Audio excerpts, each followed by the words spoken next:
extérieur qui accompagne notre propre action et puis de la remplacer sous le patronage d'un de nos saints ancêtres, Germain, évêque de Paris. Permettez-moi de vous dire trois choses à ce sujet. Une personnelle, une au sujet du Saint-Archevêque Jean, et une autre plus universaliste. La première, c'est que j'ai été sacré évêque, comme certains d'entre vous le savent, par l'Église orthodoxe de Roumanie. Avant le sacre même, le patriarche de Roumanie me dit, vous savez, quand on devient évêque, on change de nom. Alors, mon nom de baptême, c'était Gisne. Je l'aimais bien. Alors, elle me dit, mais chez nous, on peut aussi garder la première lettre de son prénom. Après, vous ferez ce que vous voudrez. Alors, il y a toute une cérémonie qui a lieu, et puis, celui qui est candidat à l'épiscopat, c'était mon cas, est allongé devant l'autel, et à un moment donné, il y a quelqu'un qui s'approche de l'aveugle et qui dit, quel est ton nom? Je me suis entendu répondre, Jean-Christ. Mais c'est lui qui l'a souhaité. Moi, je ne le souhaitais pas du tout, parce qu'après, j'étais furieux.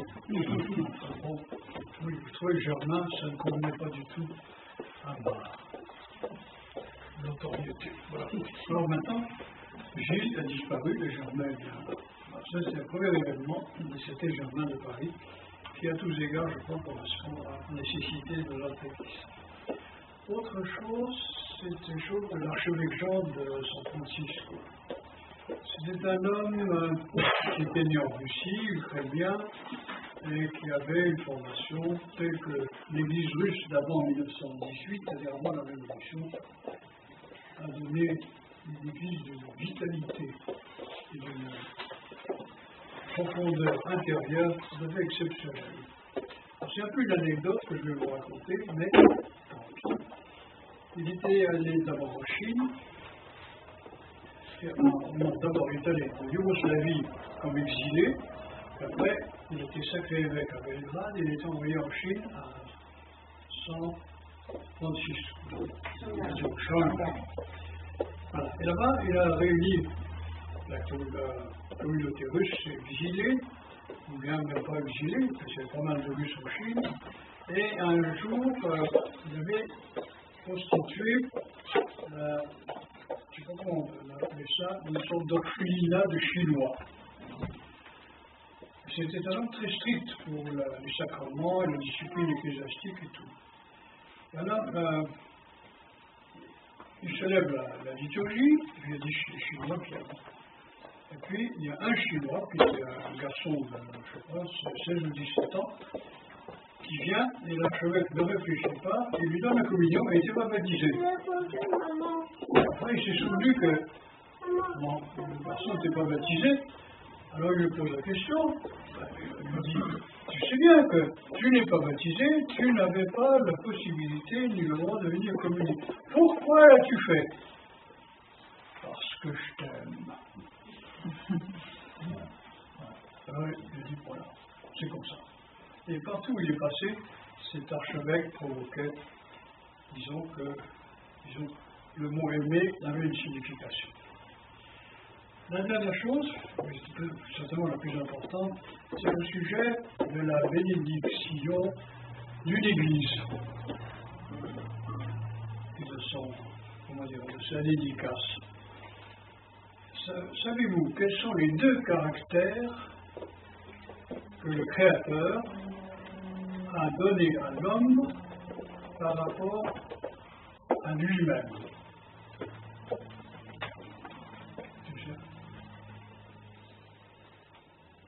Le premier caractère de l'homme, c'est d'être à l'image de Dieu. Vous savez tout ça, hein? Maintenant, si on vous pose la question, qu'est-ce que c'est que l'image de Dieu en vous? Vous serez peut-être en peine de répondre, non? On pourra en parler plus tard. Mais voilà, c'est le premier caractère. Et le deuxième caractère de l'homme, c'est d'être un temple de la présence de Dieu, si l'homme le veut bien. Autrement dit, ce sont deux choses tout à fait distinctes.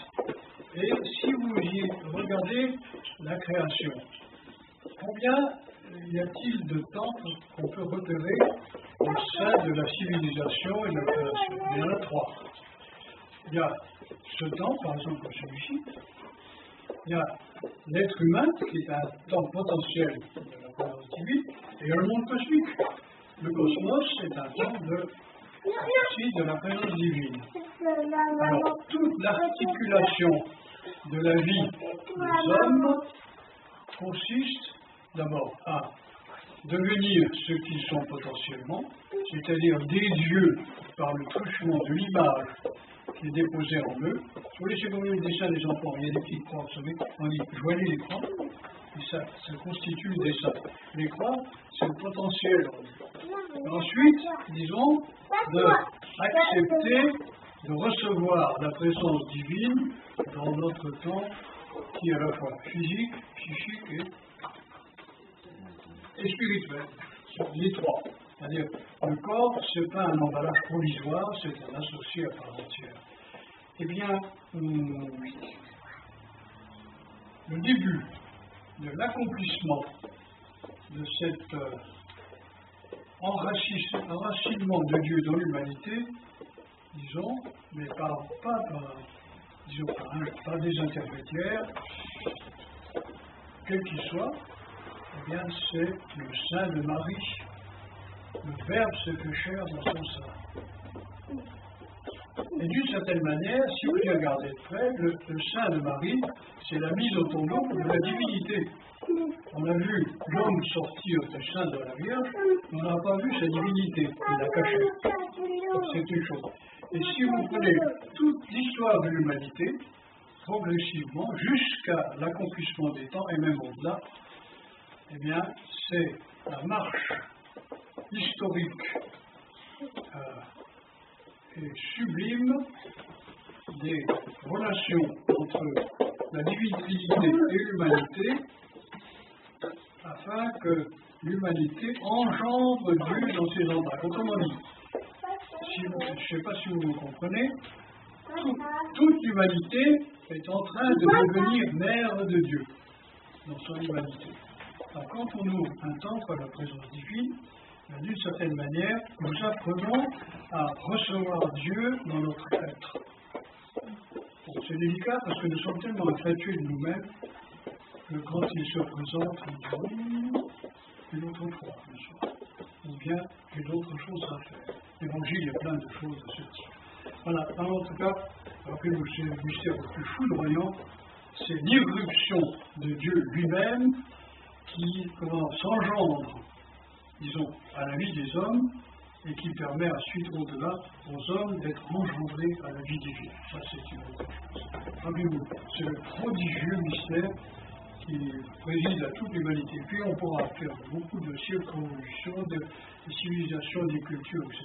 Mais vraiment, c'est là l'aboutissement de tout. Alors merci, nous allons célébrer les saints mystères pour marcher sur ce chemin. Donc nous qui sommes à l'image de Dieu, vers l'accomplissement de notre destin, recevoir Dieu dans notre être physique, psychique et spirituel.